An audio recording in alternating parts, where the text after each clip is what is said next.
तीसरा अध्याय। जय माता दी। जगदम्बा के श्री अंगों की कांति उदय काल के सहस्त्रों सूर्य के समान है। वे लाल रंग की रेशमी साड़ी पहने हुए हैं। उनके गले में मुंडमाला शोभा पा रही है। दोनों स्तनों पर रक्त चंदन का लेप लगा है। वे अपने कर कमलों में जप मालिका विद्या और अभय तथा वर नामक मुद्राएं धारण किए हुए हैं।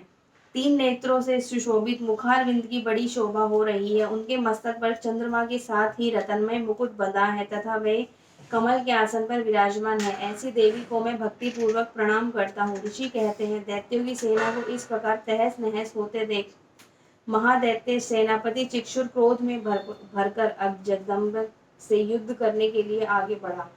वह असुर रणभूमि में देवी के ऊपर इस प्रकार बाणों की वर्षा करने लगा जैसे बादल मेरु गिरी के शिखर पर पानी की धार बरसा रहा हो। तब देवी ने अपने बाणों से उसके बाण समूह को अनायास ही काटकर उसके घोड़ों और सारथी को भी मार डाला।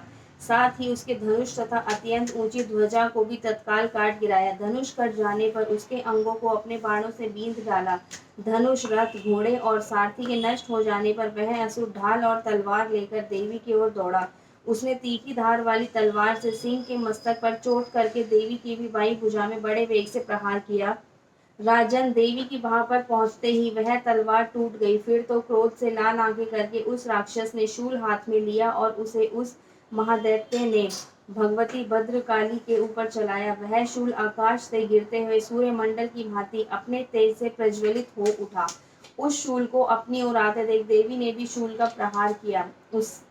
उससे राक्षस के शूल के सैकड़ों टुकड़े हो गए। साथ ही महादैत्य चिक्षुर की भी धज्जियां उड़ गई। वह प्राणों से हाथ धो बैठा। महिषासुर के सेनापति उस महापराक्रमी चिक्षुर के मारे जाने पर देवताओं को पीड़ा देने वाले चामर हाथी पर चढ़कर आया।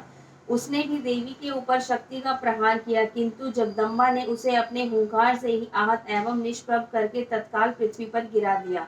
शक्ति टूटकर गिरी हुई देख चामर को बड़ा क्रोध हुआ। अब उसने शूल चलाया, किंतु देवी ने उसे भी अपने बाणों द्वारा काट डाला।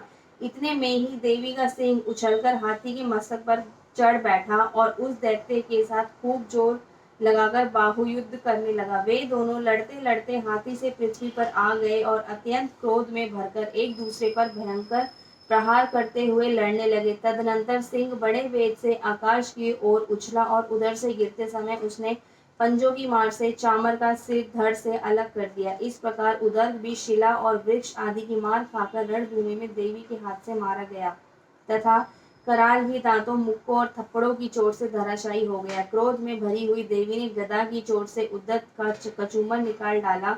भिंदीपाल से वाशकल को तथा बाणों से ताम्र और अंधक को मौत के घाट उतार दिया। तीन नेत्रों वाली परमेश्वरी ने त्रिशूल से उग्रासय, उग्रवीर्य तथा महाहनु नामक दैत्य को मार डाला। तलवार की चोट से विडाल के मस्तक को धड़ से काट गिराया। दुर्धर और दुर्मुख इन दोनों को भी अपने बाणों से यमलोक भेज दिया। इस प्रकार अपनी सेना का संहार होता देख महिषासुर ने भैंसे का रूप धारण करके देवी के गणों को त्रास देना आरंभ किया। किन्हीं को थुथुन से मारकर, किन्हीं के ऊपर खुरों का प्रहार करके, किन्हीं किन्हीं को पूंछ से चोट पहुंचाकर, कुछ को सिंगों से विदीर्ण करके, कुछ गणों को वेग से, किन्हीं को सिंहनाद से, कुछ को चक्कर देकर और कितनों को निश्वास वायु के झांके से धराई कर दिया। इस प्रकार गणों की सेना को गिराकर वह असुर महादेवी के सिंह को मारने के लिए झपटा। इससे जगदम्बा को बड़ा क्रोध हुआ। उधर महापराक्रमी महिषासुर भी क्रोध में भरकर धरती को खुरों से खोदने लगा तथा अपने सिंगों से ऊंचे ऊंचे पर्वतों को उठाकर फेंकने और गरजने लगा। उसके वेग से चक्कर देने के कारण पृथ्वी शुद्ध होकर फटने लगी। उसकी पूंछ से टकराकर समुद्र सब ओर से धरती को डुबोने लगा। हिलते हुए सिंगों के आघात से विदीर्ण होकर बादलों के टुकड़े टुकड़े हो गए। उसके श्वास की प्रचंड वायु के वेग से उड़े हुए सैकड़ों पर्वत आकाश से गिरने लगे। इस प्रकार क्रोध में भरे हुए उस महादैत्य को अपनी ओर आते देख चंडिका ने उसका वध करने के लिए महान क्रोध किया।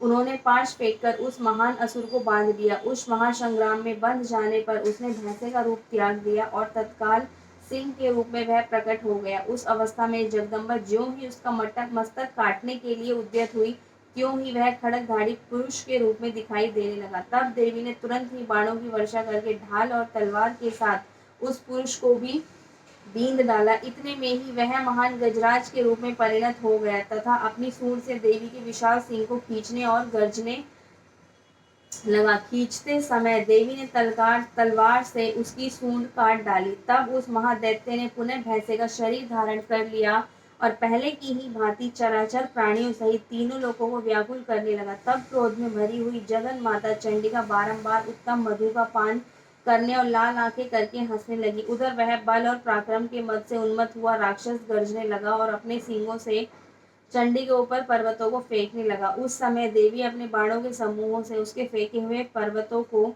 चूर्ण करती हुई बोली। बोलते समय उनका मुख मधु के मद सा लाल हो रहा था और वाणी लड़खड़ा रही थी। देवी ने कहा, ओ मूढ़, मैं जब तक मधु पीती हूँ तब तक तू क्षण भर के लिए खूब गर्ज ले। मेरे हाथ से यही तेरी मृत्यु हो जाने पर अब शीघ्र ही देवता भी गर्जना करेंगे।